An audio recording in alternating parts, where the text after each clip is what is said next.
What's up mga kayo? For today's vlog ay more bardagulan na naman. Heto na naman, nasa dagat na naman tayo. Ipapakita ko sa inyo ang mga malalaking huli namin ngayon. Ayan, sobrang anlalaki. Ang tawag dito sa amin ay malalaking marilat. Ayan ho, sobrang isang dangkal na yung haba. Kahit patay na po yan, pero yung mata nakadilat pa. Parang may inaantay pa sigurong kamag-anak. Dinangkal-dangkal ko pa nga yung haba niya. Talaga ako'y namangyan. Swerte pa rin kahit papano. Pagkatapos nga nilang pag-iwalayin yung dicolor at tsaka puti, ayun, tinali na nila. Dalawang klase kayong isda kasi namin.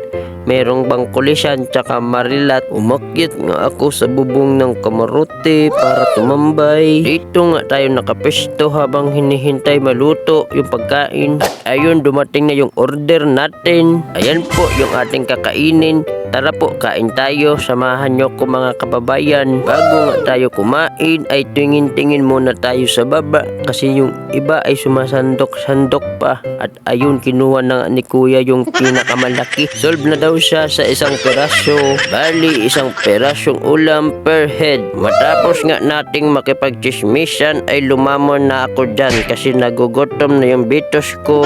Bigla nga akong hinapo dito. Kaya hininto ko muna yung pagkain ko. At ayun, tinawag tayo ng isa nating idol na si Idol Peter. Ayun, umiinom ng tubig, puwera usog. Namigay na nga ng pang-ulam, kaya sinalo ko kaagad yung unang saybok. Ayun, naka-anim na peraso na malalaking marilat. Shout out nga dito pala sa aming gwapong insan. At ayan, tingnan nyo naman, gwapo. Kasama nga namin ngayon si San Goku. Di na kasi nakabalik sa planet niya. Kaya dito na lang sumama sa Pangulong. Tignan nyo naman, ito yung original na San Goku. Bali, endanger na po siya. At ayun, makalipas ang isang buwan ay narating na namin ang aming lugar.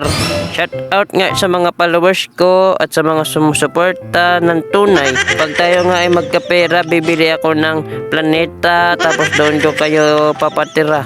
Tiis-tiis muna tayo sa planetang ito. Kung si San Goku nga di nakabalik.